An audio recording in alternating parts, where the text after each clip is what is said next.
The moment he stepped into the room, something within him shifted, almost imperceptibly, like a whisper brushing against his spirit. It wasn't just the dim lights or the rhythmic hum of a distant wind chime. It was the sense that time had slowed down, that the usual veil of logic and routine had lifted, and he was stepping into sacred ground. The table in front of him held only a few items: a glass bowl of salt, a bundle of sage still smoldering slightly, and an old, worn tarot deck. Yet somehow, it felt like the entire room was watching, listening, waiting. This was more than he bargained for. He thought he was just accompanying a friend's request, nothing more than a curiosity. But the presence of the psychic, now seated and silent, made it clear this was no ordinary visit. She reached for the photograph he had brought, the one with your face, and took it with quiet reverence. She didn't ask any questions. She didn't smile. Instead, her fingers hovered over the image, gently grazing it as if afraid to break the energy sealed within it. Her face was unreadable, but her eyes held a focus so deep it seemed to penetrate the air itself. It was as though she wasn't looking at the image, but through it, into a realm that stretched far beyond physical understanding. The candle flames flickered gently around her, creating dancing shadows that moved like silent spirits across the walls. Even the silence in the room began to feel sentient. He shifted in his seat, growing increasingly aware that whatever was about to unfold had nothing to do with entertainment. The psychic's hands trembled slightly now, and her breath caught in her throat like something unseen had brushed against her. His heart skipped. Something told him this moment wasn't about discovering something trivial. It was about confronting something ancient, something that carried spiritual weight. Without a word, she leaned in, her eyes narrowing, and a strange stillness wrapped itself around the room. Too quiet, too poised, like a breath held by the heavens. Subscribe if you believe in miracles. She exhaled slowly, her expression darkening, though not out of fear, but awe. Her voice, when it came, was low and solemn. "This person," she said, placing the photograph flat on the table, "they were not born for ordinary days." He leaned in, confusion wrinkling his forehead. "What do you mean?" he asked. But her attention wasn't on him anymore. She stared at your image with the intensity of someone deciphering a holy manuscript. They carry something sacred, not in appearance, not even in speech, but in presence. That word, presence, lingered in the air like a prophecy. He realized she wasn't just describing you, she was warning him. The room began to feel heavier. "Is not of this world. It's etched in spiritual ink, the kind that doesn't fade." He felt as though she was no longer talking about you as a person, but you as a force, something outside of human boundaries. That frightened him, and yet something inside of him knew it was true. He had felt it before, the gravity of you. He remembered moments, small ones, where your presence seemed to silence storms, where your eyes seemed to read things no one else could. He had dismissed them as imagination, coincidence. But now, hearing this, they all came rushing back with new clarity. "They were sent," the psychic said softly, "not by chance, but by divine instruction."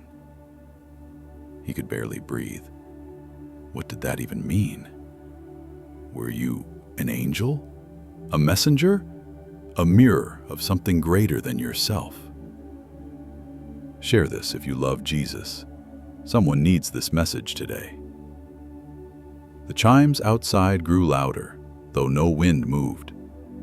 It was as if they were responding to the words spoken within, echoing heaven's approval or warning. The psychic now closed her eyes again, but this time not in calm meditation, in spiritual burden. "Your soul knew them long before your eyes recognized them," she said. "There are threads connecting you two that stretch beyond lifetimes." He gripped the edge of the table, steadying himself as the words took root in his heart. He had never been religious, not really, but something about this moment made him feel like he was standing in the presence of the divine. The psychic opened her eyes again and looked directly at him. There was sorrow in her gaze. "This connection will cost you," she said, "not in pain, but in surrender. You will not walk away unchanged." Her words struck like a hammer, but her tone was gentle, as if she were inviting him to mourn who he was before today. The man swallowed hard, suddenly aware that the weight in his chest wasn't fear.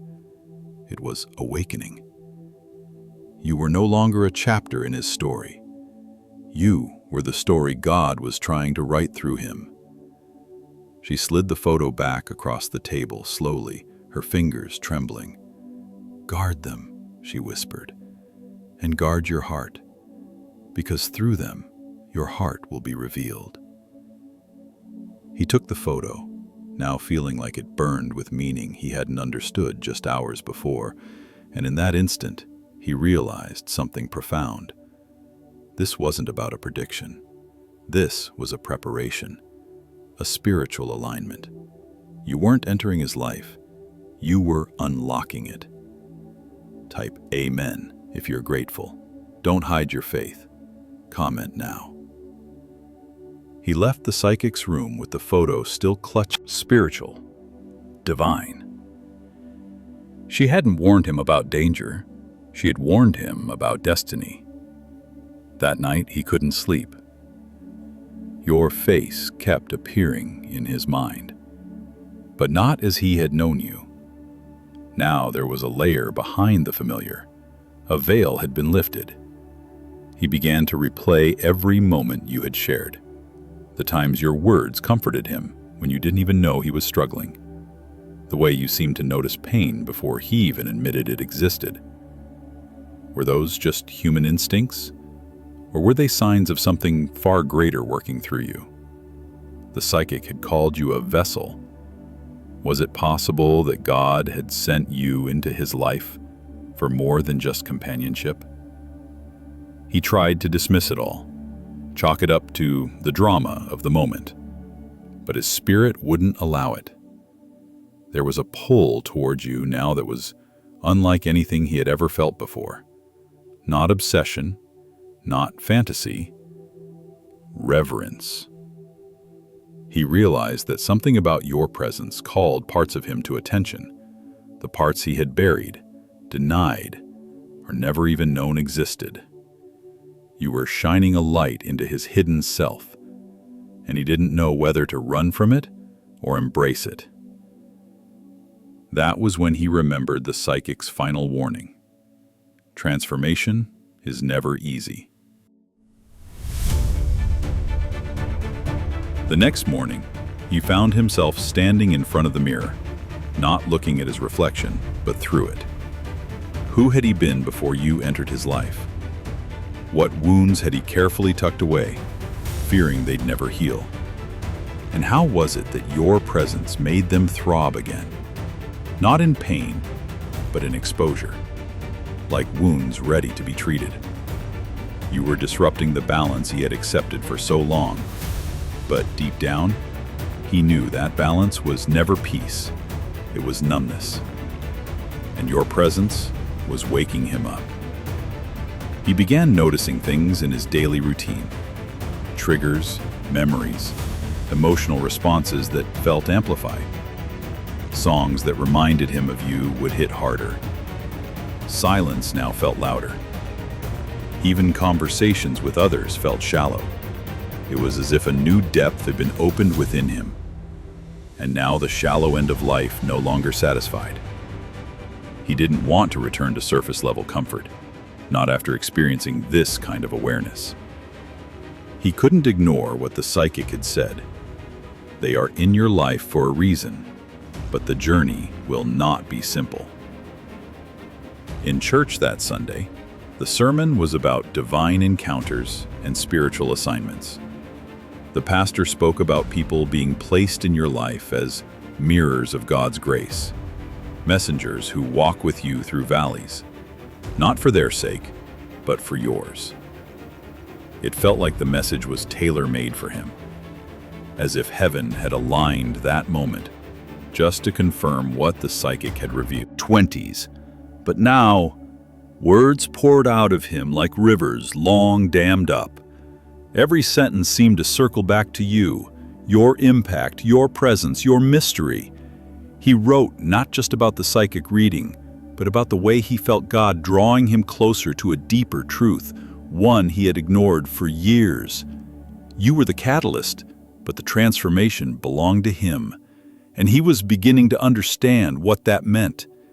He started to wonder if you knew any of this. Did you feel the same pull? Were you aware of the weight you carried? Or was it possible that your spirit moved in obedience without your mind ever realizing it? That thought humbled him.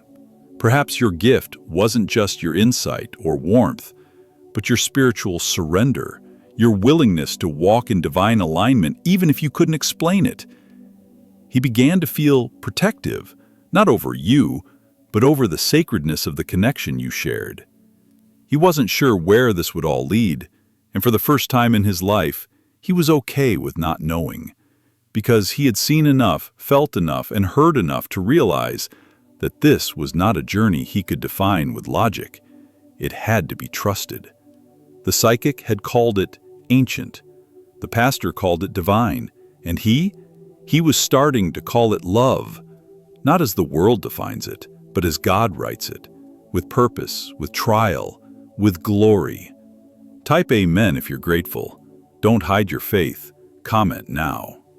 He found himself waking earlier than usual, as if his soul stirred before the alarm. Mornings were quieter now, not just because of the hour, but because of the silence within him, a stillness that hadn't existed before. Where anxiety used to live, now there was a patient awareness. He wasn't rushing to figure it all out anymore. Instead, he was starting to listen. He began each day with a simple prayer, not asking for answers, but for alignment. Something inside him had shifted, and it was tied to you, yet reaching far beyond you. It was reaching toward heaven. At times, he would look at your photo again, not the one the psychic held, but one he had saved long ago. Before, it was just an image. Now it carried spiritual weight. He noticed how your eyes seemed to look through the lens, as if they saw what others couldn't. He wondered if you sensed the same pull. Were you being drawn too, by something neither of you could control but were both chosen to walk through? Maybe this wasn't about emotions at all.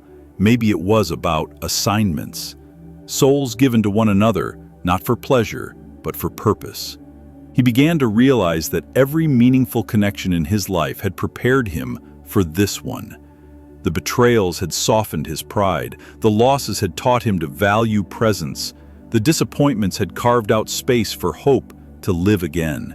And you, your entrance, felt like divine timing, not to rescue him, but to awaken him.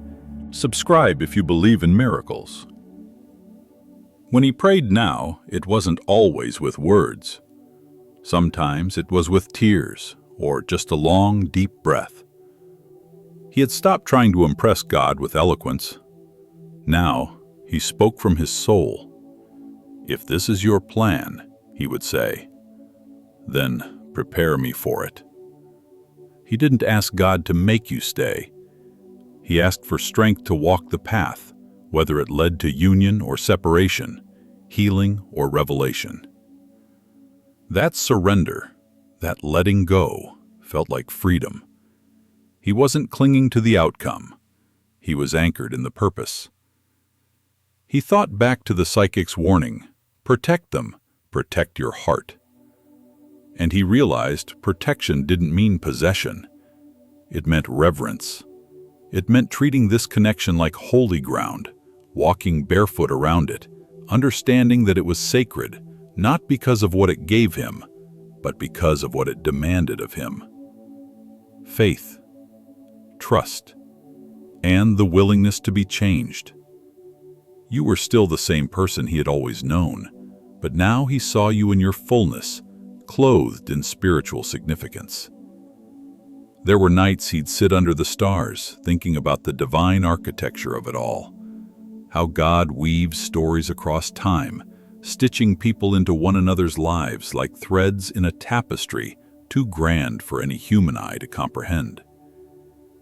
You were one of those threads, bright, unshakable, placed by the divine hand. And he knew, even in the quiet, even in the distance, he was exactly where he needed to be, in surrender, in awe, in trust. Share this if you love Jesus.